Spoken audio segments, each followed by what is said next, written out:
Ukraine's capital, Kyiv, has come under attack in a second night of Russian airstrikes. At least 2 people were reported killed. Ukraine says that it intercepted most of the incoming drones and missiles. As Russia steps up its air assaults, the Trump administration is resuming weapons deliveries to Kyiv, some of which were halted last night. The White House has signaled growing dissatisfaction with Russia as U.S.-backed peace efforts stall.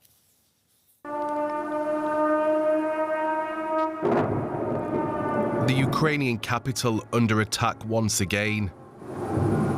Officials say Russia hit 6 districts across the city on Wednesday night.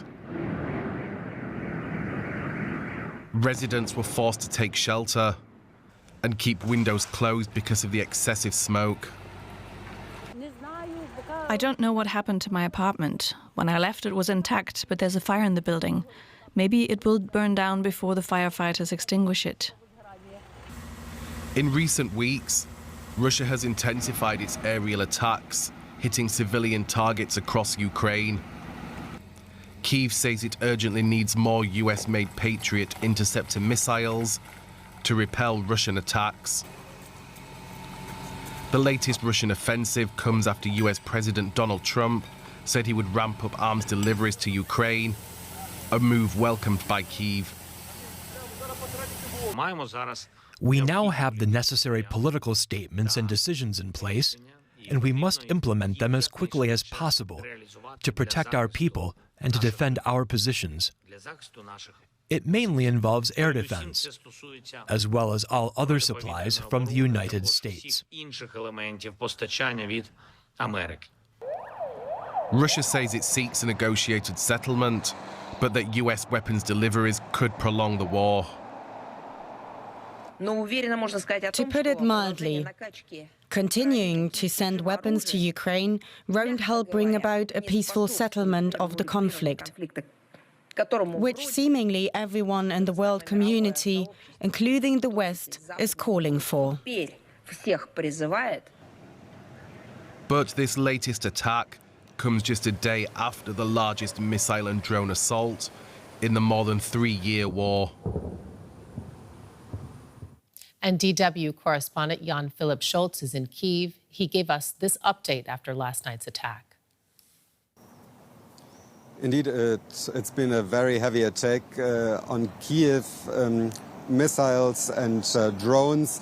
I woke up around 1 a.m. to the sound of heavy explosions and to the sound of Shahed drones, and shortly afterwards there were the first warnings that ballistic missiles are in the air. What we know at the moment is that 6 districts in Kyiv have been affected. Also the city center, actually a residential building not too far away from the hotel, has been hit. The city administration says that there have been a lot of people wounded, 2 people have been killed, and it's obvious that it's part of this series of record-breaking strikes that we have seen in the past weeks and that have been trying to overwhelm Ukraine's air defense.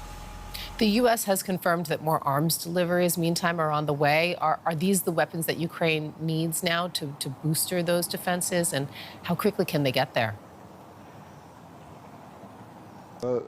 From what we hear, some munitions and precision-guided rockets are already on their way.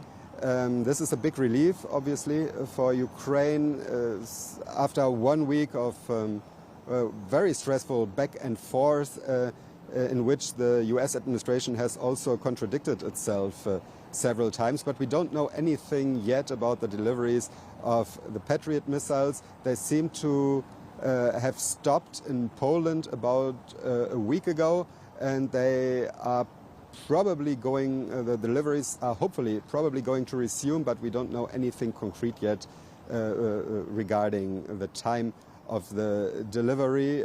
This is something, of course, Ukraine is particularly waiting for, because the Patriot system is the only system that can effectively intercept ballistic missiles, and this has been something that Ukraine has been struggling with for a while now.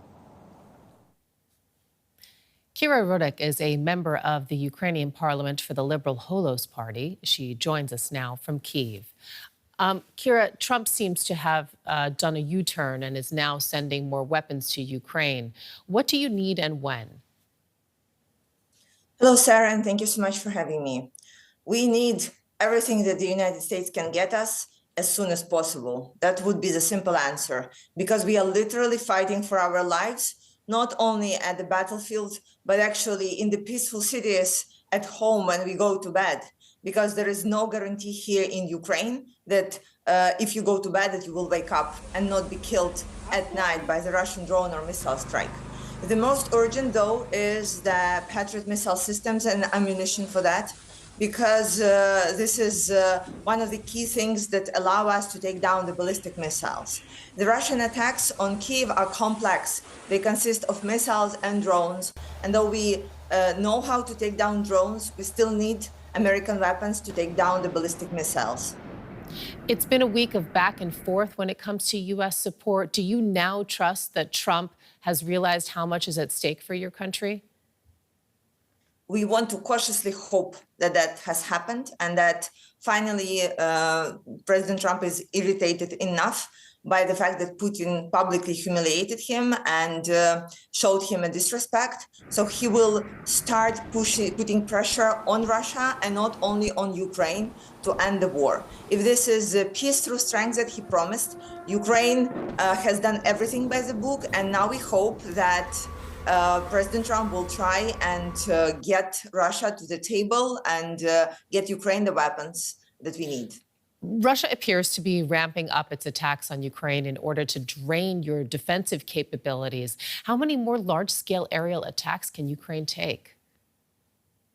There are always two questions. First, how many can Ukraine take? And then how many of us will survive till then? Like, would I personally survive those attacks?